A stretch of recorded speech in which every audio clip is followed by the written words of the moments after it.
Di era modern ini, kita terbiasa mengkritik segalanya. Pemerintah, presiden, agama, budaya, tokoh publik, dan influencer, bahkan orang tua kita sendiri tak luput dari kritikan kita. Karena kritik dianggap tanda berpikir, tanda rasional, tanda kemajuan, tapi entah kenapa, ketika pembicaraan menyentuh satu hal di Yogyakarta, suasana sering berubah. Ada suara menjadi mengecil, kalimat jadi lebih hati-hati, dan orang mulai berkata, itu jangan dibahas sembarangan, itu keraton. Bukan karena ada pasal hukum tertulis, bukan karena ada larangan resmi, dan bukan karena ancaman nyata, tapi ada rasa. Rasa bahwa mengkritik keraton itu tidak pantas, tidak sopan, dan ada yang salah. Padahal kita hidup di era yang modern, era internet, era kebebasan berpendapat, dan era transparansi. Tapi lalu kenapa? Baik warga asli Jogja maupun pendatang masih menunjukkan kepatuhan yang begitu dalam terhadap sesuatu yang secara politik sudah lama tidak memegang kekuasaan secara formal. Pertanyaan ini bukan muncul dari kebencian, bukan juga dari niat menyerang. Ini murni dari rasa penasaran saya. Kenapa? Di kota yang dikenal terbuka, kritis, dan intelektual, justru ada satu titik yang hampir tak tersentuh oleh kritik. Sebenarnya kalau kita mau jujur, Keraton Jogja hari ini bukanlah pusat kekuasaan seperti ratusan tahun lalu. Ia bukan pembuat undang-undang lagi, bukan pemegang kendali ekonomi, dan bukan pengatur hidup sehari-hari warga. Namun pengaruhnya tetap hidup sampai sekarang. Bukan lewat aturan, melainkan lewat makna. Dan makna jauh lebih kuat daripada hukum. Banyak orang salah paham soal kepatuhan ini. Mereka mengira orang Jogja patuh karena masih feodal, atau karena tidak rasional, atau memang hanya karena takut saja. Jawaban-jawaban itu masih terlalu dangkal. Karena kenyataannya adalah banyak warga Jogja adalah akademisi, aktivis, seniman, dan pemikir kritis. Di sana ada kampus terbaik di Indonesia. Mereka berani mengkritik negara, berani melawan kebijakan pusat, dan bahkan berani berbeda pendapat dengan keras soal agama. Tapi tetap, ketika keraton disebut, ada satu lapisan batin yang tiba-tiba aktif. Dan lapisan itu tidak bekerja dengan logika modern, ia bekerja dengan sejarah yang sangat panjang. Nah, untuk memahami ini, kita harus mundur jauh ke belakang, bukan puluhan tahun, tapi ratusan tahun. Keraton Jogja tidak lahir sebagai simbol budaya, ia lahir sebagai pusat dunia. Dalam kosmologi Jawa, raja bukan sekedar pemimpin politik, ia adalah poros, penghubung antara langit dan bumi, antara manusia dan tatanan kosmis. Konsep ini dikenal sebagai manunggaling kawula lan Gusti. Bukan cuma hubungan rakyat dan raja, tapi kesatuan antara manusia, kekuasaan, dan semesta. Dalam struktur ini, raja bukan dinilai dari benar atau salah, melainkan dari keberadaannya. Ia bukan dipertanyakan, tapi raja diterima. Dan pola ini tertanam bukan hanya di sistem pemerintahannya saja, tapi di cara berpikir secara kolektif. Lalu datang kolonialisme, datang modernitas, dan datang republik, lalu datang demokrasi, sampai sekarang. Secara formal, semua struktur lama telah runtuh, tapi struktur batin tidak. Karena struktur batin tidak runtuh dengan proklamasi, ia hidup lewat cerita, simbol, ritual, dan kebiasaan sehari-hari. Jogja memiliki status istimewa, secara hukum iya, tapi secara psikologi, status istimewa itu jauh lebih dalam. Ia menegaskan satu pesan bahwa keraton bukan masa lalu. Keraton masih ada. Dan selama ia masih ada, relasi batin itu akan tetap hidup. Inilah hal yang sering tidak disadari oleh pendatang. Bagi pendatang, Jogja adalah kota pendidikan, kota seni, kota yang murah, dan kota yang terasa ramah dan nyaman. Tempat untuk kuliah, bekerja, atau mencari hidup yang lebih tenang. Tapi bagi warga lama, Jogja bukan cuma soal tempat tinggal. Jogja adalah ruang yang punya makna. Di sini ada aturan yang tidak tertulis, tidak ada di buku, tidak diajarkan secara resmi, tapi semua orang yang lahir dan tumbuh di sini bisa merasakannya. Ada hal-hal yang mudah dilakukan, dan ada hal-hal yang sebaiknya tidak dilakukan. Bukan karena dilarang secara hukum, tapi karena dianggap tidak pantas. Di Jogja, sopan santun sering lebih penting daripada benar atau salah. Dan menghormati sering lebih utama daripada berpendapat. Di tengah semua itu, keraton punya posisi yang sangat penting.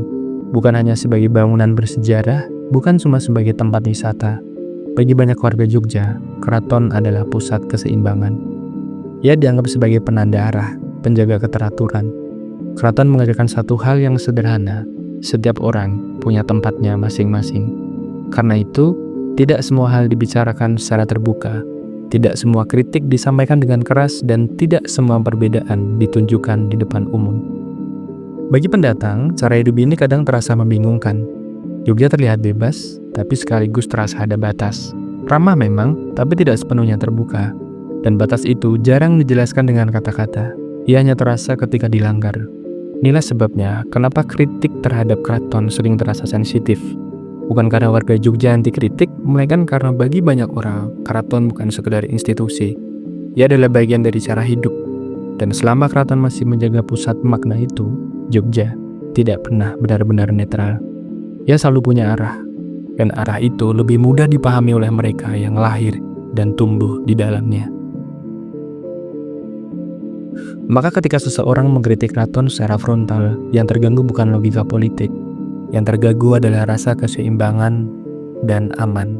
Seolah-olah ada fondasi yang selama ini menopang identitas kota tiba-tiba digoyang. Dan manusia secara naluriah akan melindungi fondasi identitas tersebut. Disinilah benturan dengan manusia modern terjadi. Manusia modern dibesarkan dengan logika transparansi. Semua harus bisa dipertanyakan, semua harus bisa diuji, dan semua harus bisa dikritik. Tapi logika ini berbenturan langsung dengan sistem simbolik di Jawa, yang tidak dibangun untuk diuji, melainkan untuk dihormati. Bukan karena benar, tapi karena bermakna. Kita sering lupa, manusia tidak hidup dari logika saja. Manusia selama ini hidup dari simbol, bendera, lagu, monumen, ritual, dan tokoh pahlawan. Keraton adalah simbol hidup, dan simbol hidup tidak bekerja seperti institusi mati. Ia menyatu dengan emosi kita.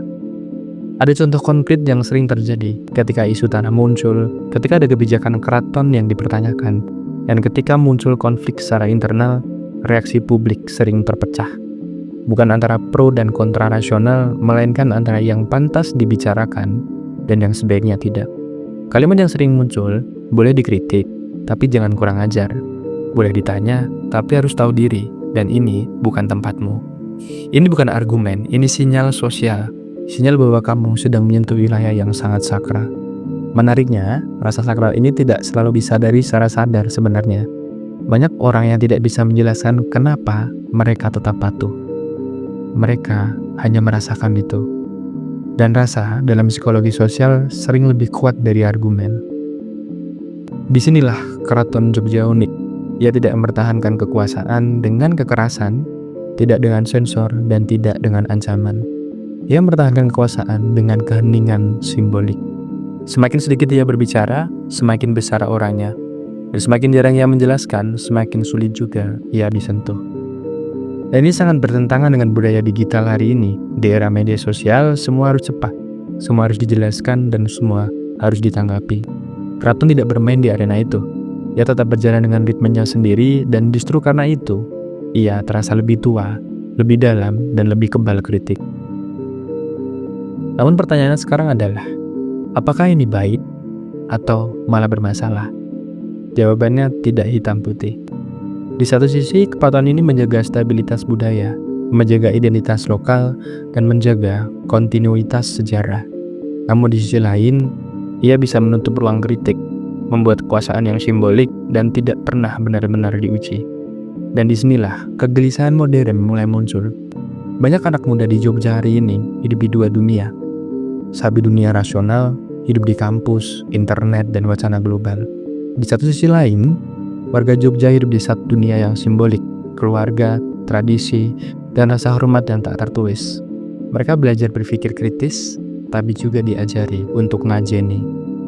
Dan konflik batin itu nyata.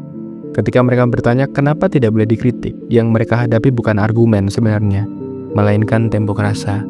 Dan tembok rasa tidak bisa ditembus dengan logika saja. Mungkin disinilah inti masalahnya. Bukan soal keraton benar atau salah, bukan soal patuh atau memberontak, tapi soal dua sistem berpikir yang hidup berdampingan dalam satu kota. Sistem modern yang menuntut transparansi dan sistem simbolik yang menuntut penghormatan. Keduanya sama-sama manusiawi, dan keduanya sama-sama kuat, dan Jogja hidup di tengah-tengahnya. Maka ketika kritik ke keraton terasa salah, yang sebenarnya terjadi bukan pelanggaran secara hukum. Yang dilanggar adalah kontrak batin secara kolektif. Kontrak yang tidak pernah ditulis, tidak pernah disepakati secara sadar, tapi diwariskan dari generasi ke generasi.